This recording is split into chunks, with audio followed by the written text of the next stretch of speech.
3 महीने बाद भदैनी सामूहिक हत्याकांड का जो मुख्य सूत्रधार है विशाल उर्फ विक्की, उसकी गिरफ्तारी हो गई है और लगातार ये सवाल पूछा जा रहा था कि हत्याकांड का खुलासा कब होगा।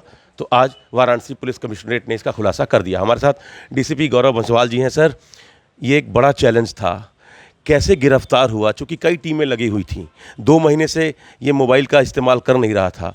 कितना बड़ा चैलेंज था, कहाँ से गिरफ्तार हुआ? प्रायोजक हैं cancer healer centre, new beginning. देखिए, जो पिछले साल नवंबर में 4/5 की रात ये 5 एक ही परिवार के 5 लोगों की हत्या हुई थी।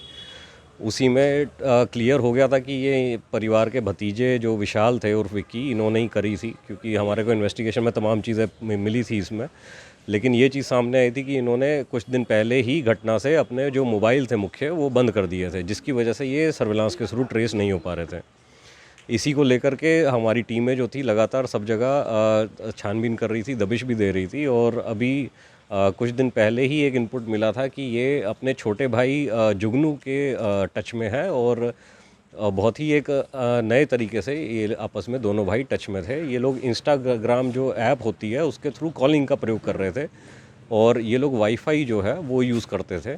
इसी वाईफाई का आईपी एड्रेस ट्रेस किया गया था और उसी के थ्रू पता चला कि ये अपने भाई से वापस मिलने आ रहा है, इसको पैसे की ज़रूरत है और अपना मुंह वगैरह ढक के एक खुफिया तरीके से एक सुनसान जगह पे मिलने आएगा।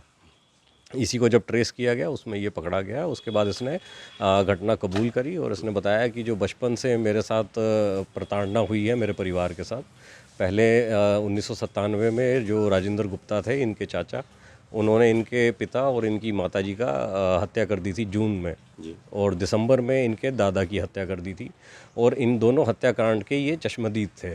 और क्योंकि इनकी उम्र छोटी थी और उस टाइम इनको गवाही ना देने से रोका गया, तो उसी को लेकर के ये काफ़ी क्षुब्ध थे और इनके मन में काफ़ी द्वेष था इनके चाचा और उनके परिवार के। 4/5 की रात को जब हत्या किया ये, तो उसकी क्रोनोलॉजी क्या थी? पहले किसको मारा, कैसे, कहाँ गया? पहले जो इन्होंने बताया है, सबसे पहले रोहनिया में इनके जो चाचा थे वो सोने जाते थे, जहाँ उनका निर्माणाधीन घर था, उसी में पहले हत्या वहाँ करी इन्होंने।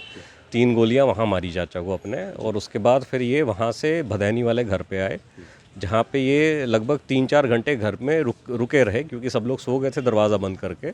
और जब सुबह इनकी जो चाची थी नीतू, वो जब उठी हैं और बाहर आई हैं, तो फर्स्ट फ्लोर पे जो इनका था वहाँ इन्होंने उनकी हत्या करी, 3 गोलियां मारी उनको भी। और उसके बाद एक फ्लोर ऊपर जा कर के इन्होंने वहाँ पे पहले अपने बड़े भाई नमनेंद्र को मारा, उसके बाद जो 2 छोटे भाई बहन थे उनको भी गोलियां मार दी उनको, और ऐसे हत्या करके फिर ये यहाँ से भाग गए। ये किस हथियार का इस्तेमाल किया था? क्या हथियार बरामद हो गया? क्या था? कौन सा हथियार था? जो इन्होंने कबूला है कि इन्होंने 2 पिस्टल खरीदी थी 32 बोर की, जो देसी तमंचा होता है। वो पिस्टल में 10 गोलियां आ सकती थी, तो इन्होंने कुल 20 गोलियों का प्रयोग किया था इस हत्याकांड में। और उसको फिर इन्होंने घटना को अंजाम देने के बाद कहीं फेंक दिया था, जो इन्होंने बताया। तो आपने वो बरामद कर लिया सर? नहीं, इन्होंने बताया वो नदी में फेंक दिया था इन्होंने, अभी उसकी तलाश की जाएगी जी। तो ये घटना करने के बाद कहाँ कहाँ भागा, कहाँ कहाँ किन किन शहरों में होकर रहा ये मिला आपको? यहाँ से ये पटना, मुंबई और बंगाल, अलग अलग जगह पे ये भागते रहे। इसी वजह से ये पुलिस की गिरफ्त से दूर रहे।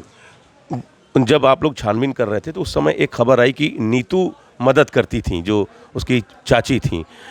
उनकी क्यों हत्या किया? बहन की हत्या क्यों किया? भाई की हत्या क्यों किया? ये लोग पूछ रहे हैं, लोग जानना चाह रहे हैं कि भाई बहन की हत्या क्यों किया? अगर गुस्सा चाचा के प्रति था तो भाई बहन और चाची को क्यों मारा?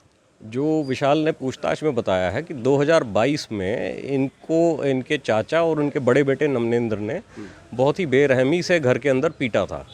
और उसके बाद एक वो जो ब्रेकिंग पॉइंट था इनका, कि जिसके बाद इनका ये ठान ली थी इन्होंने कि अब मैं इनकी हत्या करूंगा सबकी, वो 2022 में इन्होंने निश्चित कर लिया था।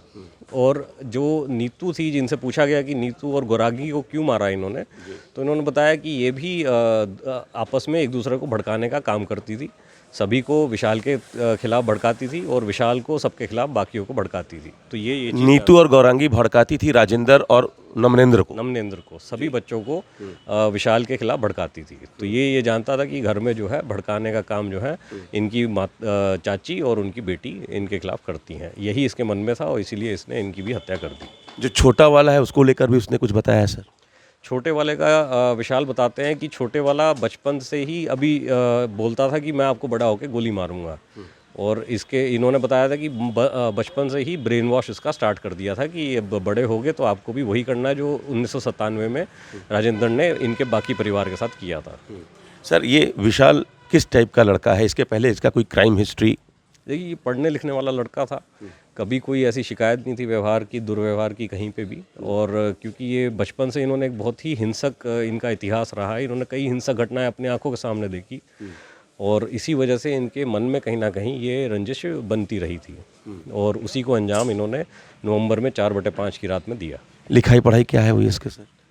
इनमें दोनों भाइयों को जेल भेजा जा रहा है अभी और जो 5 लोगों की हत्या हुई थी उसी में अलग अलग एक ही अभियोग में दोनों हत्याओं का 5 हत्याएं जो हैं एक ही उसमें पंजीकृत की गई थी अलग अलग घटनाओं की, तो उसी में इनको अब जेल भेजा जाए। एजुकेशनल बैकग्राउंड क्या है सर विशाल उर्फ विक्की का? ये master of computer application MCA हैं, VIT वेलोर से बहुत क्वालिफाइड हैं और इसी नॉलेज के चलते इन्होंने जो है सिम वगैरह अपने फेंक दिए थे और ऐसे ही कुछ और आईडी पे सिम लेकर के ये इंस्टाग्राम जो कॉलिंग है उसको यूज़ कर रहे थे, जिसकी वजह से जो इनका नॉर्मल कॉलिंग है वो नहीं आ रही थी कहीं पे भी। मतलब अपनी पढ़ाई लिखाई का यूज़ वो अपने फरारी में किया? इन्होंने अपना पूरा टेक्निकल बैकग्राउंड का जो यूज़ है उसको इस घटना को अंजाम देने में किया है। सिविल सर्विसेज की भी तैयारी के मूड में था ऐसा पता चला? इन्होंने बताया कि जब यहाँ 2022 में इनको पीटा गया था तो ये वहाँ से घर से चले गए थे और फिर इन्होंने वहाँ पे जॉब भी करी अहमदाबाद में और साथ ही साथ ये भी सोचते थे कि UPSC की भी तैयारी करें, तो उसका भी कुछ ना कुछ मटेरियल पढ़ते लिखते रहते थे। जी।